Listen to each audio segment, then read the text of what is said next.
know me from TikTok. TikTok.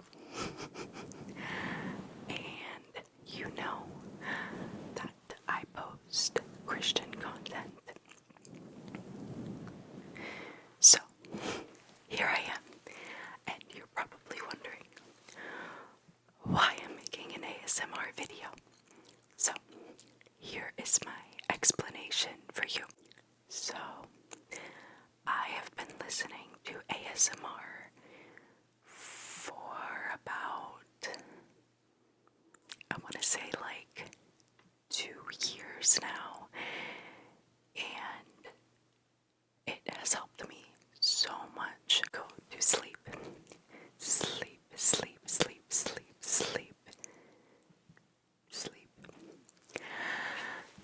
And recently I have discovered that there is a Christian ASMR community, and I think this is a great way to spread the gospel, but also this is a great way to just cater to my brothers and sisters in Christ. A lot of Christian ASMR artists make like Bible reading videos or videos where they're just praying over you before you go to sleep. And it reminds me of when I was younger and my parents used to tuck me in and read the Bible or pray for me. So that is why I'm making this video. Also, I just slaved away for like 20 minutes putting something on my chalkboard. Something on my chalkboard for you. So, you see, I said happy winter break. And it drew, you can't really see the colors very well. I drew candy cane.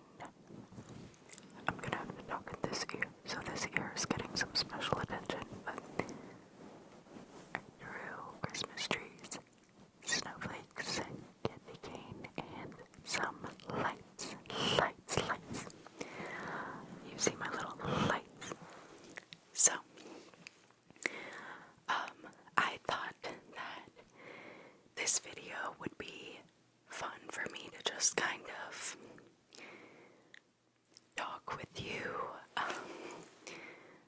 to kind of tell you a little bit about me and tell you my testimony, as well as this being a place for you to make recommendations of what type of videos you want to see in the future. I did do a few test runs with the mic, and I think this is the setting that I like the best. I'm going to be doing a lot of cupped whispering in this video because that's something that I really enjoy. So I hope that it's something that you enjoy as well. If you're weirded out by this or this makes you uncomfortable, by all means, you don't have to watch this video.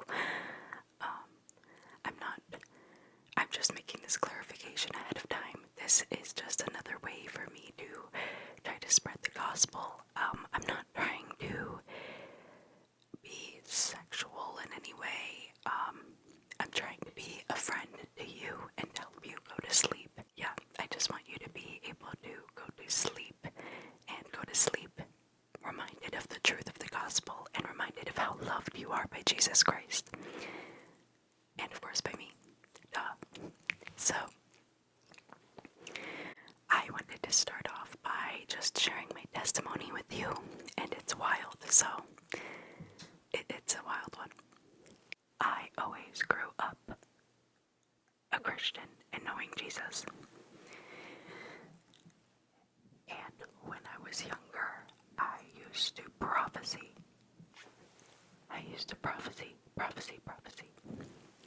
That means God used to give me visions and tell me about the future, about something that would happen in the future.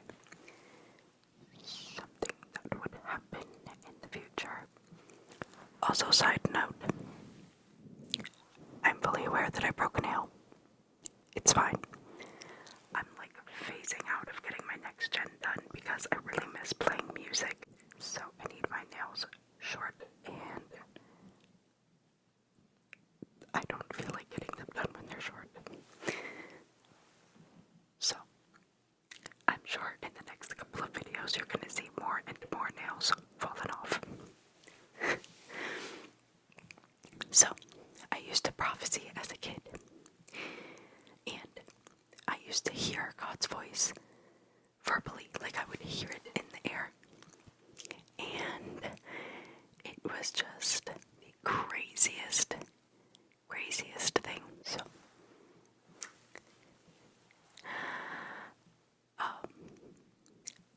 as I got older,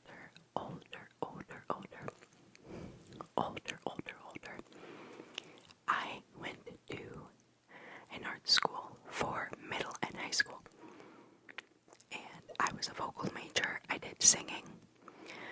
But if you don't know anything about art schools, they are very liberal.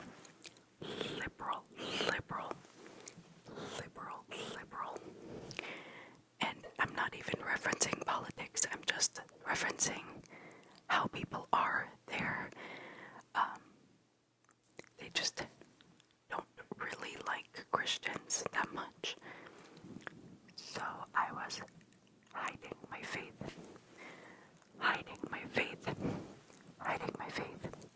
It was like one of those things where if I met another Christian, then I'd be like, oh yeah, I'm a Christian. But it wasn't something that was out there. I was like a closeted Christian. Closeted Christian.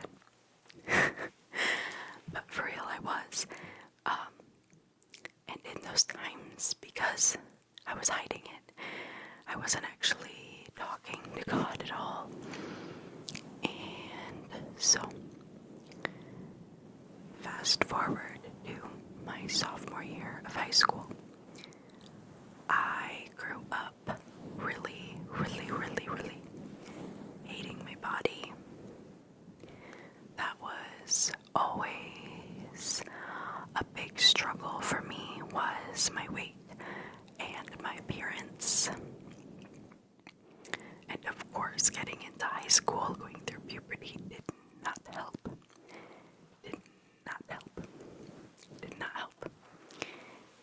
So, my sophomore year of high school, I was already really insecure. Really insecure. And I don't have a lot of family. My only grandparent is my grandpa on my dad's side. And I love the man, but he was... Sorry, the hairs from this get stuck on my lip gloss. Let me tell you a secret. He was in the Vietnam War. So, he has PTSD. And he's also a raging alcoholic. And he was on medicine for for his PTSD. I don't think that mixed well with the alcohol. So, as he got older, he became very bitter towards me. In my sophomore year of high school, my parents were also fighting a lot, and you know what that means. My dad was like my best friend, my bestest friend. I told him everything. And I'm talking past tense because he actually just passed away. And so right now I'm actually going through another really hard season in my life. And I'm really trying to take time to cater to my faith more. And this is going to be one of my new outlets. And I'm really excited about that. Anyways, he was like my best friend. And this was my dad's dad. So my parents were in the middle of getting a divorce. And my grandpa was staying over for the holidays. I had a big show coming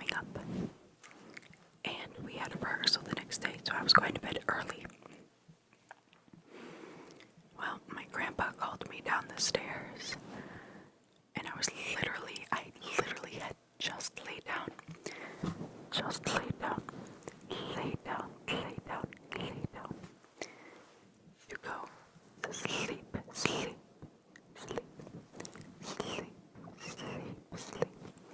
I had just laid down. So I went down the stairs, obviously, and my dad and him are just sitting on the couch with the TV paused. And the first thing he said to me, and you want to know something? My family has a nickname for me. And if you feel like you want to call me that, you totally can. I give you permission. It's Mandy Mac. Mandy Mac. Mandy Mac. Mandy Mac. The Mac comes from my middle name, which is Mackenzie. So, anyways, he's like, Mandy Mac. It's like weird to try to whisper in a different voice, but I don't want to whisper in the same voice because when I tell stories, I always change my voice for other people. So he's like, Mandy Mac. And I was like, yes, Papa. Yes, Papa. He's like, you know, I think that you're gaining a lot of weight. And I was like, what? And like I told you, I was very insecure. So this was like a big smack in the face for me. Because, I mean, like, seriously, your family is supposed to be the people that even if you don't look that cute, they're gonna say you're adorable. But no. No, no, no. No, no, no. My grandpa was like, you are getting really, really, really fat. And I don't think you're gonna get a boyfriend like this. You're not gonna get a boyfriend. Not going to get a boyfriend. And I stood there like this, crying, tears just streaming down my face. I was flabbergasted.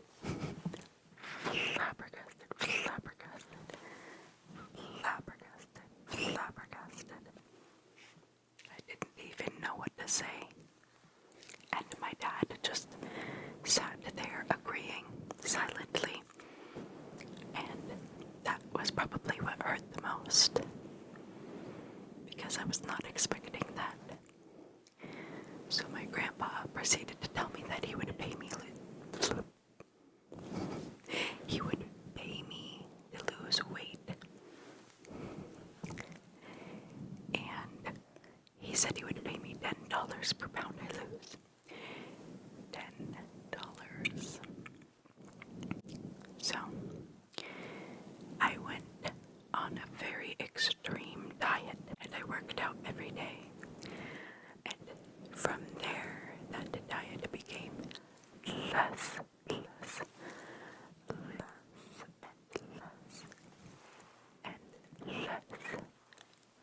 until I was anorexic. And for about 2 weeks, I ate little to nothing. I mainly ate these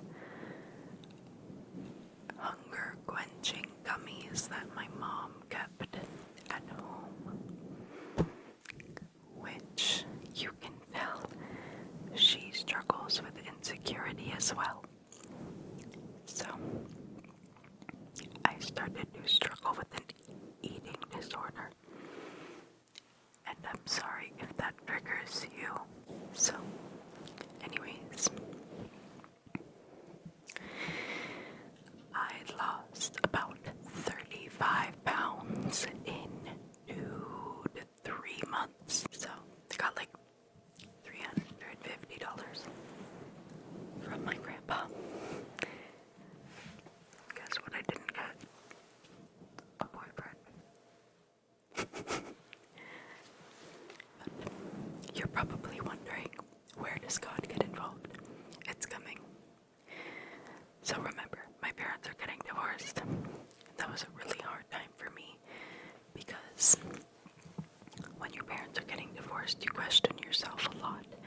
It feels like everything that you knew to be true is breaking. And you have to walk on glass when you're at home because your parents constantly are fighting over you. So there's that. Then there was my own insecurity. And then on top of that, there was my grandpa hating me. He called me a fat, useless B word. But I don't say those words. And to continue on, one night, I mean, I don't even know if I have to say this, but I had depression. And not like something that I needed medicine for, but I was going through a season of it. And every day I felt it. So, one day, my mom was having a coworker for dinner, and my dad was out of town. And I have never met this coworker in my life, but little did she know that she changed it completely. She shared a car with her daughter, and her daughter had to go to a party. So she dropped her off and was gonna pick her up in about like 2 hours. So we were stuck with her. So at dinner time, we were talking about racial slurs. And if you don't know, which you probably don't, I am half Cuban. My mom is from Cuba. My dad is American, Irish, a little bit German. Anyways, my mom was saying that she doesn't like to be called a spick. To be honest, that word is kind of tingly, but I'm not going to repeat it. And her friend is African American. She said, I don't like being called the N-word. And my mom was like, she said, I would never call someone, and then proceeded to say the word. So me and her friend were laughing at her, saying, but you just did say it. She was like, but I'm just saying it to say that I don't say it. And we were just messing with her. We knew she actually didn't say that that it wasn't in her vocabulary. But anyways, for some reason she got really mad at us, and she decided that she was going to sleep. We had not even eaten dinner yet. Actually, maybe we had a few bites. My mother walked to the couch, and within minutes she fell asleep. And I know now that this was God, because in the moment I was like, I don't know this lady, and now I have to entertain her for like an hour and a half. And I was young, like I didn't really know how to talk to adults that well, at least for that long on my own. So I was freaking out. And she looked at me and she said to me, how is everything with the divorce? And I was like, oh, you know, I have good days and bad days. It is what it is. And she was like, Amanda, you're a Christian, right? And I was like, yes, I am. She said, I know this sounds crazy, but I feel like God is telling me to share this with you. God is telling me to share this with you. I feel him putting it on my heart. And she just kept telling me, this has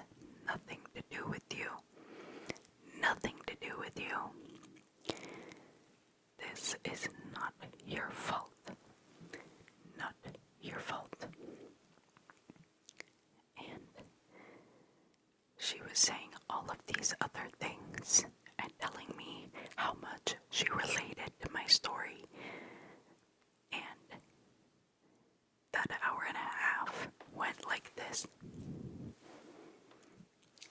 Because at the end of the night, at the end of the night, end of the night, at the end of the night, end of the night, end of the night, end of the night, I was laying on her, crying. She was crying also, and she was petting my hair. So it was really, really insane how that happened. And I was never a Christian who opened her Bible. The only way that I got to the Bible was at church. So that night, I went into my bedroom after she left. And I said to God, I cried out to God in a moment of desperation. I was crying my eyes out, telling him that I'd never felt more alone in my entire life. I'd never felt more alone in my entire life. I felt like no one understood what I was going through. No one understood the trials that I was facing. And I literally said, I just want a friend and I need a hug. I need a hug.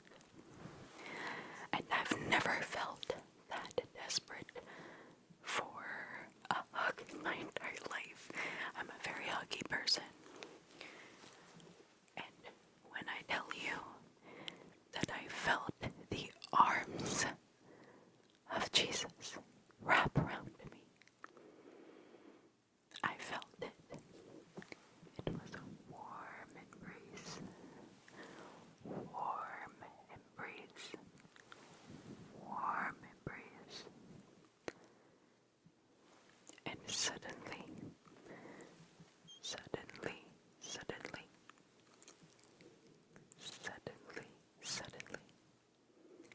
I felt peace. And I opened up my Bible that night and I read. So I opened up my Bible and I read and read and read and read. And from that day on, I declared to God that I would be dedicated to Him for the rest of my life. And although I was already baptized, I never thought that I broke that covenant, and I still don't think I did. I just think I had a very long season where I wasn't really that involved in my faith. So, from then on, me and God have been besties.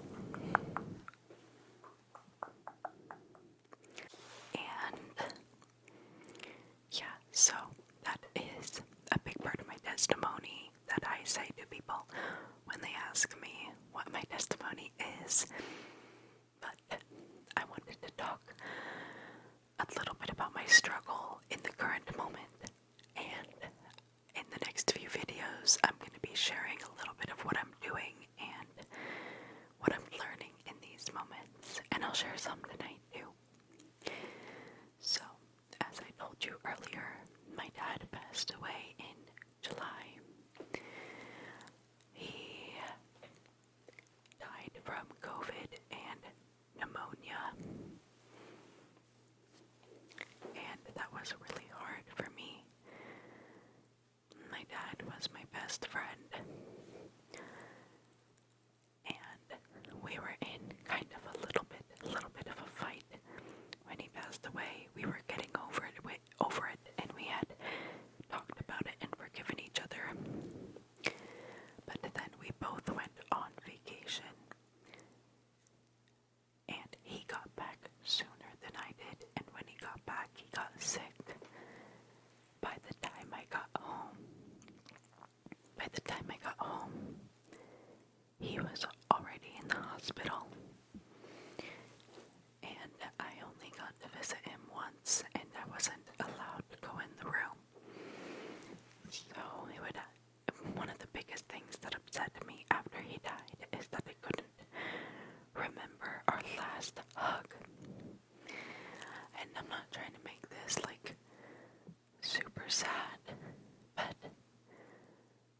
guess I'm just saying this to say,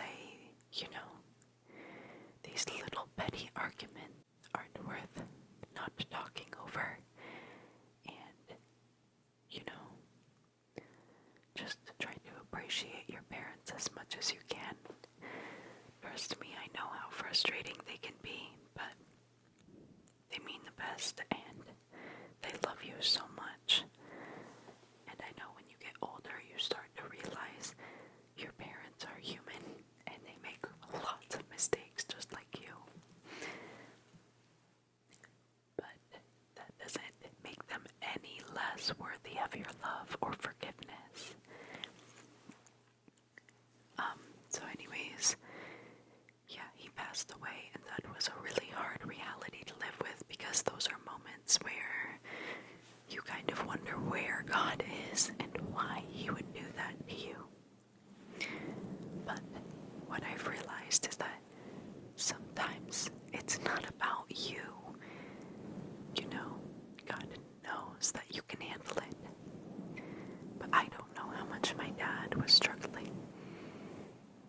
All I know is the last time I saw him, he kept telling me I can't breathe. So I must think that his pain had to have been insufferable. Wait. No. Rewind. Intolerable. And God decided that it would be best to take him home.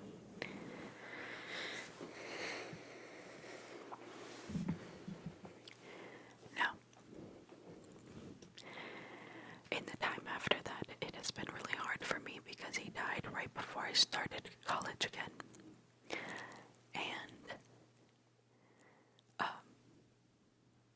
it's been a really hard school year for me, because it's really hard to focus, and I am working, and that's always been hard to balance, but even more so this year, especially this time of year, your job gets so frustrating because, at least in Florida, all of the snowbirds come down.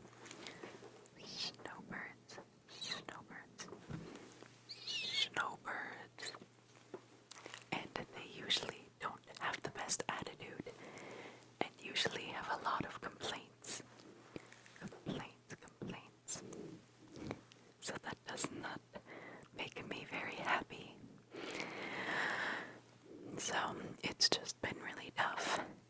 And on top of it all, these past couple of months I've been thinking about my career choice and having some doubts. And I've been praying for clarity. Clarity.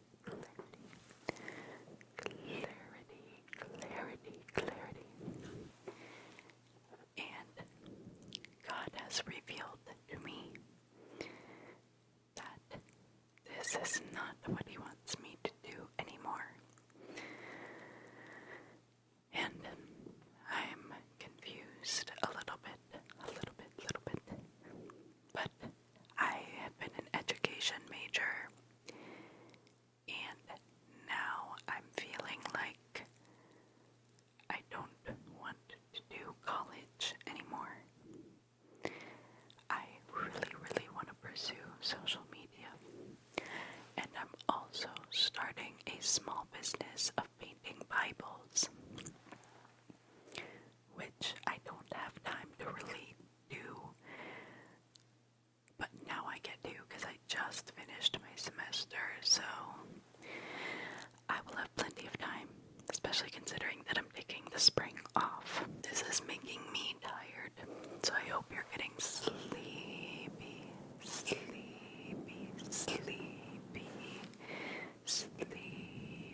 too.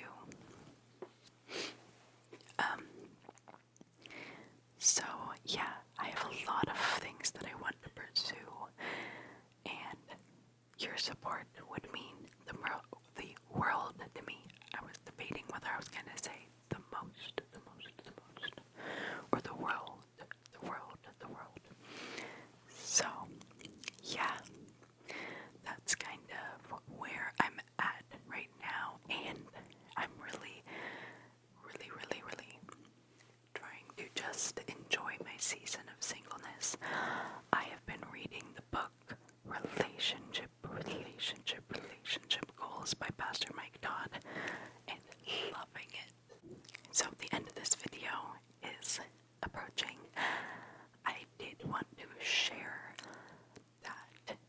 are still watching and you're not sleeping yet, I have a ton of Christian books that I haven't finished yet that I've like barely started, because I'm that type of person that I get so excited about the next book that I see that I buy it, I read 2 chapters, and then I buy another one, and then I read 2 chapters, and then I buy another one. So that's the fun little pattern that I'm in right now. I'm just wondering what type of videos you guys want to see. If you want me to like share a message with you, if you want me to do like my friend Christy ASMR, definitely go check her out. I watch her videos like all the time. She's the sweetest woman, has the cutest little boy. One of the videos she does is like Christian Big Sister roleplay. So if you want me to do something like that, or I was thinking I could read some of those books to you in pieces, and of course Bible readings, or if you want me to do a nice like good night prayer.